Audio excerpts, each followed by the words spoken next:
حدیث میں آتا ہے کہ جنت ماں کے قدموں کے نیچے ہے، کہ یہ جنت ہر ماں کے قدموں کے نیچے ہے یا صرف مسلمان ماں کے قدموں کے نیچے ہے؟ بیٹھو. جنت ماں کے قدموں کے نیچے سے مراد یہ ہے کہ جنت ماں اگر اچھی تربیت کرتی ہے اور بچہ نیک ہوتا ہے، نیک کام کرتا ہے، اللہ تعالیٰ کی عبادت کرتا ہے، تو وہ بچہ نیک کاموں کی وجہ سے جنت میں جائے گا، ظاہر ہے، ٹھیک ہے نا، ہر وہ شخص. اور اگر ایک ماں، کوئی بھی ماں ہو،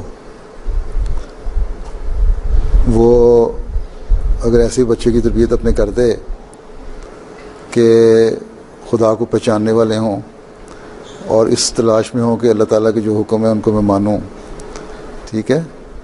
اب موسیٰ نے بھی اپنے آنے والے نبی کی خبریں دیں، حضرت عیسیٰ نے بھی خبر دی، تو یہ سب پرانے نبی جو ہیں اگر انہوں نے آن وسلم کے آنے کی خبر دی، اگر وہ ان کو نہیں مانتے تو وہ مومن نہیں ہو سکتے، ٹھیک ہے. اللہ تعالیٰ قرآن میں کہا ہے جو عیسائی ہے، یہودی ہے، مجوسی ہے، وہ بخشا جائے گا، مومن ہو تو جنت میں جائے گا.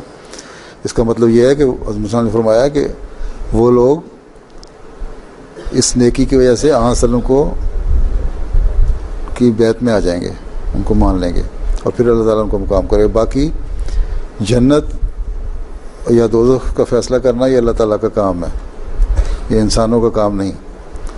اس سے مراد یہی ہے کہ ایک مومن عورت، مسلم عورت اگر اپنے بچے کی نیک تربیت کرتی ہے، اس کو اللہ تعالیٰ اور اس کے رسول کے حکموں پر چلنے والا بناتی ہے، اللہ تعالیٰ کی عبادت کرنے والا بناتی ہے، اور نیک کام کرنے والا بچہ ہے، نیکیوں کو پھیلانے والا بچہ ہے، تو وہ جنت میں جائے گا. باقی یہ کہنا کہ دوسری ماؤں جو تربیت بھی کریں تو جنت میں جائے گا، بہت سارے اعلیٰ اخلاق ہیں، اللہ تعالیٰ تو بخشنے والا کسی کو بھی کسی نیکی کے اوپر جنت میں بھیج سکتا ہے.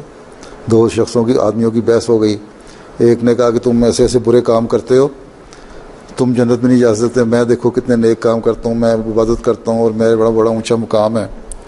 خیر مرنے کے بعد دونوں اللہ کے حضور پیش ہوئے تو اللہ نے کہا کہ تم کون ہوتے ہو جنت یا دوزخ کا فیصلہ کرنے والے؟ میں ہوں جس نے جنت و دوزخ میں ڈالنا ہے.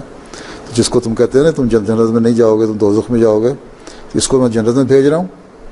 اور تم جو اپنے اب تکبر پیدا ہو گیا تھا کہ میں بڑا عبادت گزار ہوں، نیک کام کرتا ہوں، تمہیں دوزخ میں ڈالتا ہوں. ٹھیک ہے، یہ فیصلے اللہ نے کرنے ہیں. باقی اس سے مراد یہ ہے کہ اگر ماں اچھی نیک تربیت کرتی ہے تو آن صلی اللہ نے فرمایا ایسی مسلمان مومن ماں کے بچے جو ہیں وہ انشاءاللہ تعالی جنت میں جانے والے ہوں گے ان نیک کاموں کی وجہ سے. ٹھیک ہے.